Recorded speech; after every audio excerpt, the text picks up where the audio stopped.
केलकिया दूर गए कके मजबूर गए, केलकिया दूर गए कके मजबूर गए। कुछ नहीं समझ में अबई छे, केलियो कौन कसूर भेल है अखिया से दूर गए। सब कियो पगल कहै छे हाँ गे, केलियो कौन कसूर भेल है अखिया से दूर गए। सब कियो पगल कहै छे, केलकिया दूर गए कके मजबूर गए। कुछ नहीं समझ में अबई छे, केलियो कौन कसूर भेल है अखिया से दूर गए। सब कियो पगल कहै छे हाँ गे, केलियो कौन कसूर भेल है अखिया से दूर गए। सब कियो पगल कहै छे। मिक्स बाय मणिभूषण प्यारे।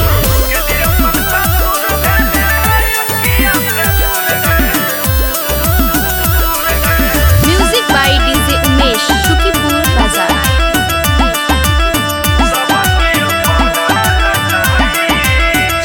हाँ सोचने रहियो हम छोरा बौने साथ गए, हरदम धके रहबो हाथवा में हाथ गए। की मजबूरी छेल तोहर गए, छोड़ देले हमरा गेले दोसरा के साथ गए। हे गए सोचने रहिए हम छोरा बौने साथ गए, हरदम पकड़ने रहबो तोहर हाथ गए।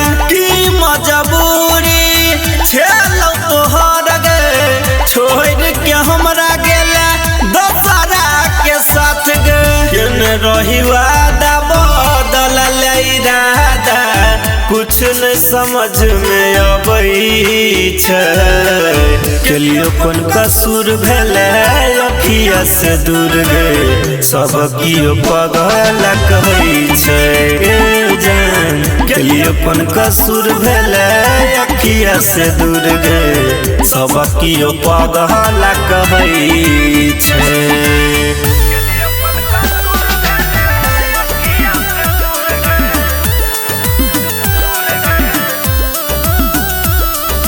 Music by DJ Umesh Shukipur Bazar.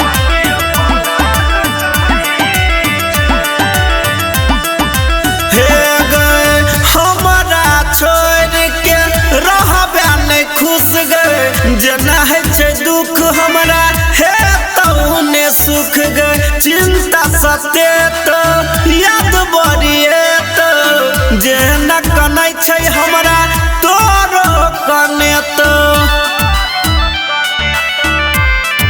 हे गए हमारा छोड़ के रहबे नहीं खुश गए, जेना है छे दुख हमरा हे तौने सुख गए। चिंता सते तो याद बड़िए तो, जेना कनै छे हमरा तोरो कने तो।